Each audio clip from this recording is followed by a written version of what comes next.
Hey, it's Amanda, and you are watching a segment from 100 videos in 100 days.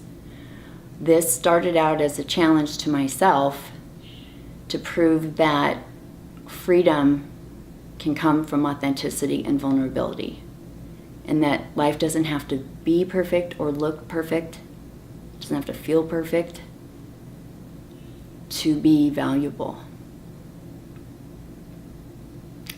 to really be valuable. And that you don't have to wait to share your gifts till it all looks a certain way. And this is also about what the cost is of waiting to share your gifts. I didn't have a YouTube channel before this. I never did a video of myself. I didn't even like to see myself in camera. So am I scared every time I do this? Yes. But I'm here. I'm showing up, because I'm committed to this conversation about freedom. And the freer I get, I believe the freer you will get. So I invite you to participate as you can. There's no editing here. I get one take. So if it all goes to hell, you go with me. There may be swearing, there may be crying. I may get up and walk around. It's the game. It's authentic and vulnerable. I will look different every day. So that's really the point of it, is in life there's no editing, there's no redos. So who are you going to be? How are you going to show up? What would that look like? And what would be possible if you just showed up exactly as you were and let the cards fall? Would that be freeing? It is to me. And if it is to you, I hope you get something out of these. If there's anything that I say that rubs you wrong or feels off, discard it immediately. It's not for you. It's for whoever needs it, and most likely for me. So when this turns off and the next one turns on, I will be sitting here quietly with my eyes closed. You're not walking into any special session that you're not supposed to see. Everything's transparent here. So I started this to have context in the beginning, because I can see people are jumping in the middle of the series, and I just want to make sure everyone feels included. So I will see you soon.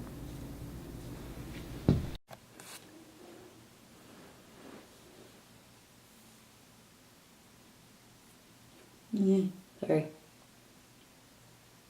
I'm sorry, I just got something on my face. Okay. Cool entry as usual.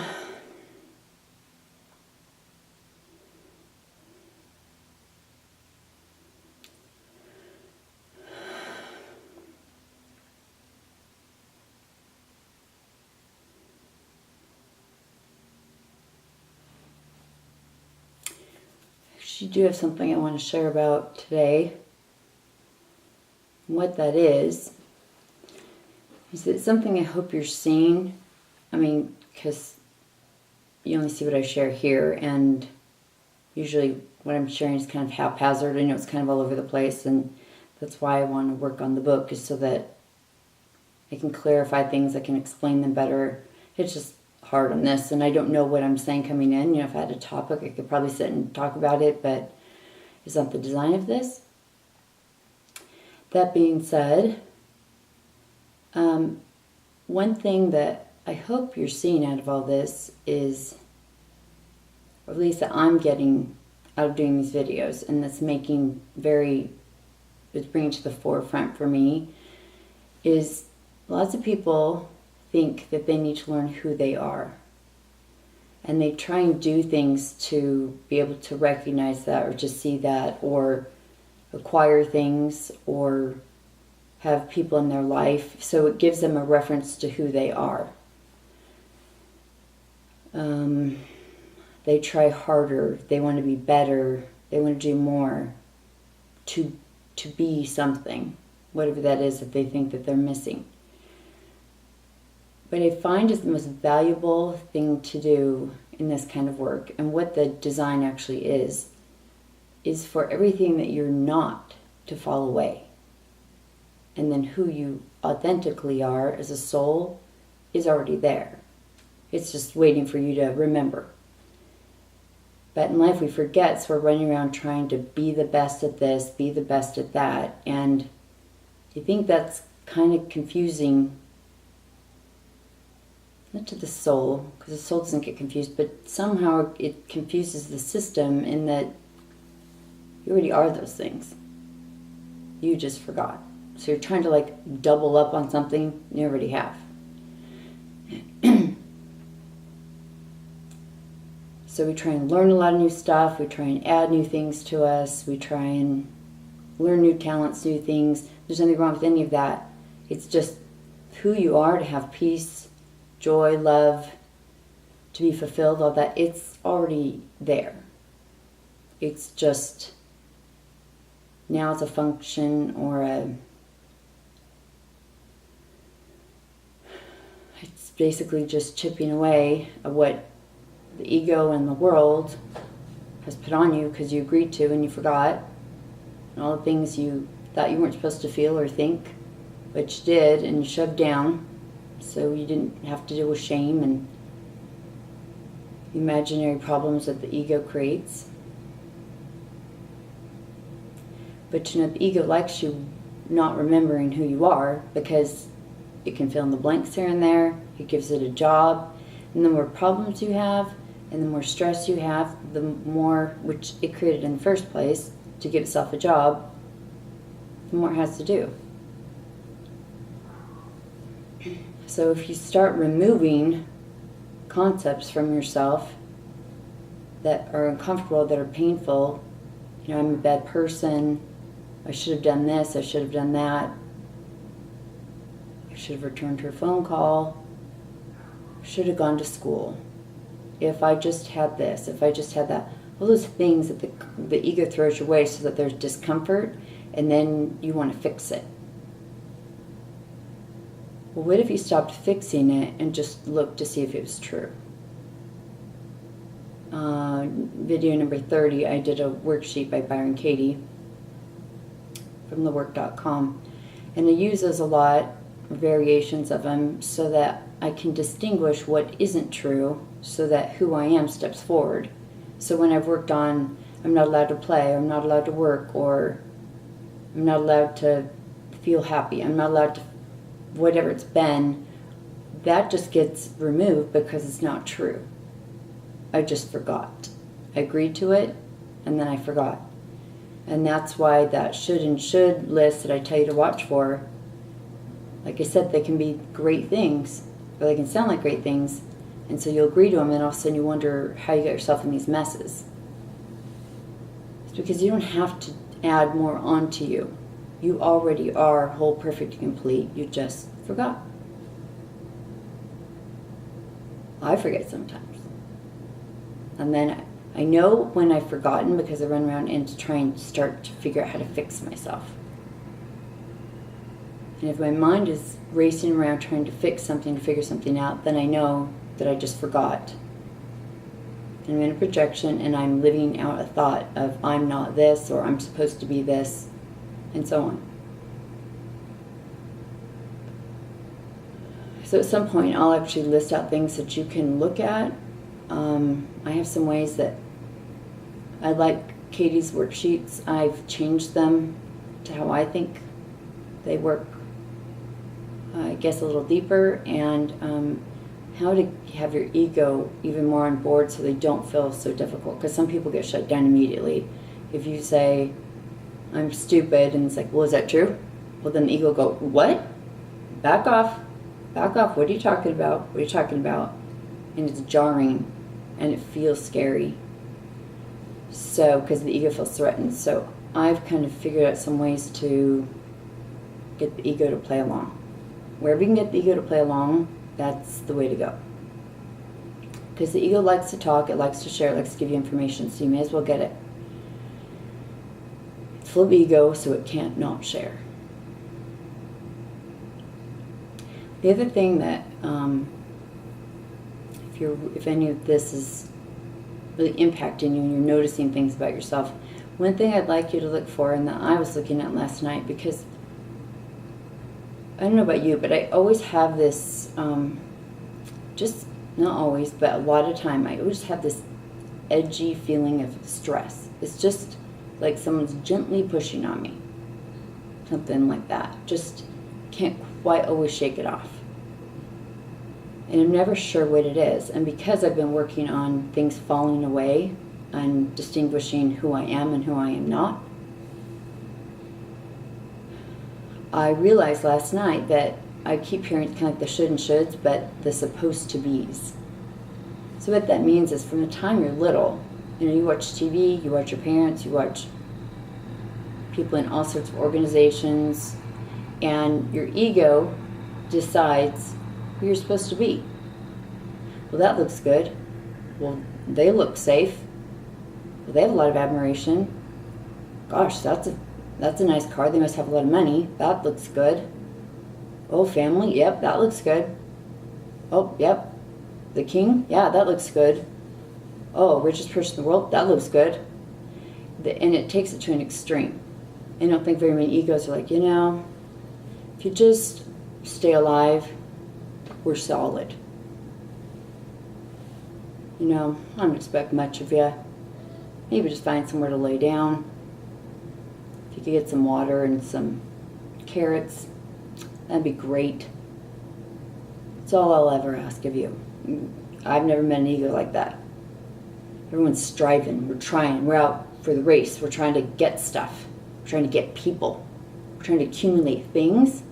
The reason we're trying to accumulate things and qualities and talents is to up our market value. So we are collateral. We show up to people and go, you should like me because I have this much collateral. So you can't go wrong with me. And that collateral is used to cover up everything that we feel scared about ourselves, that we want to hide. Because if they really knew, so we got to decorate the shit up. We have a lot of stuff. We have a lot of talents. Very knowledgeable, well-read. I could sing, I could dance. It's fine if you can. But if you're doing it to lure people in, even at a subconscious place, you can feel trapped. And they'll see it for what it is at some point. So you want to be aware of that tension you feel in your body. And you don't know what it is. Here's one of the things I think it is. Like I said, from the time you're small, you already have decided who you're supposed to be. What looks like the best end result to keep you unique, to keep you good, to keep you valued, to have society absolutely rally around you, make sure you stay alive. Now it's going to be their job. You're going to be so perfect, so amazing, so full of resources. Why wouldn't it keep you alive? You'd be crazy not to. So I decided last night to check out this story that the ego has written about me. Let me say this first so I don't forget. We have the same story about everybody else too. From the time you were little, you already had a story of who your husband or wife would be, who your partner would be. You have a story about who your children would be. What your spirituality would look like, how you would turn out, what your house would look like, what your car would be like, what your personality would be like, what your health would be like, all that stuff. It's already set in motion from the time you're very small. So a lot of times when you get mad at yourself, it's because you're referencing this imaginary character. So if your kid's just laying on the couch watching a video game, that's not a problem in itself. What's a problem is the ego's like, our kid doesn't lay on the couch and watch video games. Our kid's not lazy, and our kid isn't overweight. Our kid doesn't even eat junk food. So you're in this projection of this kid that's up there that doesn't exist. You can't be of service to that imaginary kid. You can't hug that kid. You can't love that kid. You can't teach that kid. You can't be taught by that kid. Nothing. But that is what we hold on to for dear life. That's what the ego feels safe with. I remember telling that to my daughter, and she's like, I don't have imaginary images in my head like that. And I said, Honey, we all do. And she's like, I don't have that. I said, no, honey, it's not a personal thing. From the time you're little, you're going to marry Prince Charming, you're going to live in a castle. Like, it's already set up. So we walk around confused and agitated because it doesn't match what the ego has running back here. We're always failing. And a little while later, we were talking about chores or something. She goes, my children are going to clean and they're going to do this and that. And I said, would that be the imaginary perfect children that you haven't had yet? She went, oh my gosh. Mom, I have imaginary children in my head. I'm 14. I have imaginary children in my head. I said, well, we all do. I don't even care if you have kids. When you look at other kids, you're like, my kids would never act like that. You don't even have kids. It's just a fundamental thing about humans because it's part of our survival.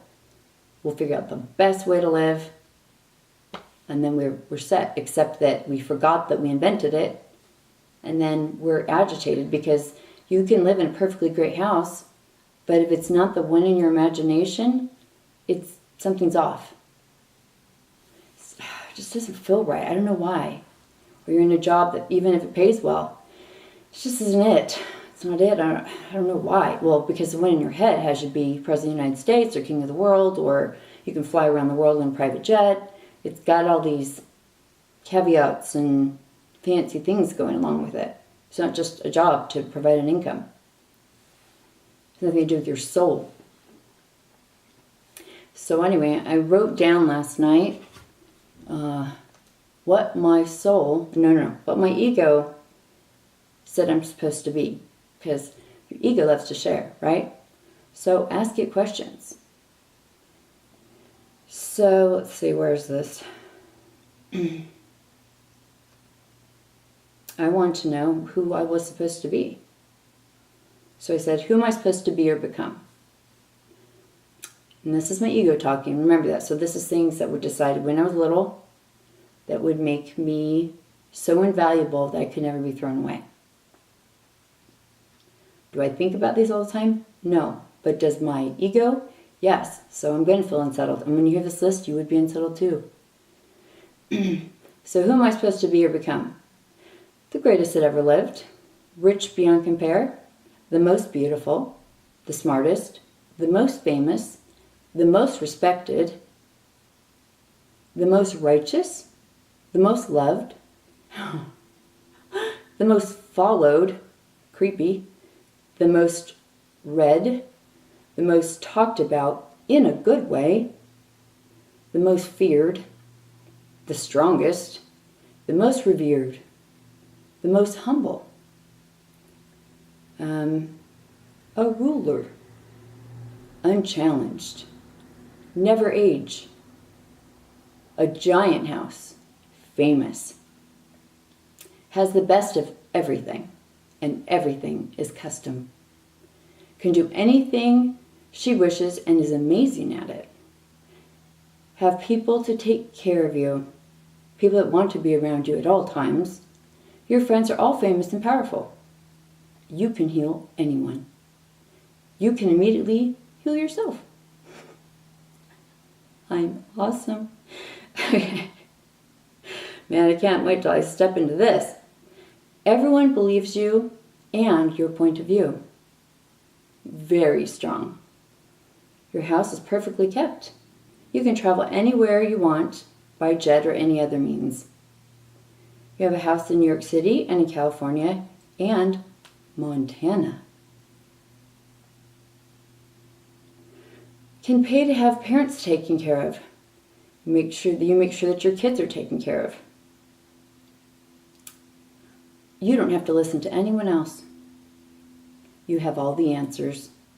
People ask you what to do or how to handle things because you always know the answer. So I feel a little stressed and a little tension about that. Had I not... I'm king of the world. I'm sure queen wouldn't even be enough. Gotta be king. The ultimate supreme ruler of all times, of all universes, forever. The best. walking perfection for all time and eternity. No pressure. So I invite you to look at this imaginary creature that your ego decided on when you were 4, 5, 6, 7 years old. And then it forgot. But every time you're not that, it's uncomfortable. You're never arriving. You're never enough. You haven't achieved enough. You don't live where you're supposed to. Your car's not the right car. Your clothes aren't the right car. Your body's not the right body. That's unfortunate and very inconvenient. So you're not going to get it right. But what's awesome about that is once you distinguish that you didn't decide that, that's not who you are, and do you even want that? So we walk around thinking we want things, but we never stop to ask. You know, if you make a vision board or goals and stuff, if you go down to your gut and say, but am I called to that? Versus, yeah, I want that. It would make me feel blah, blah, blah. Go down in your gut and is that even called to me? I know I hear I'm supposed to have that. Well, yeah, this imaginary person up in your ego is supposed to have everything. Never lacking. But do you, your soul, do you need it? Do you want it? Are you okay without it? A lot of stuff is a burden. A lot of people following you around, that's a burden. That's being trapped. Is it freedom? And living in the shadow of this imaginary self, perfected self, that's a burden. So I invite you to lighten your load by figuring out who you're not. And then who you are just shows up. And things get handled. And you feel peaceful and you feel fulfilled because it's always here. So start chipping away to create your own David, which is you. Figure out what you're not.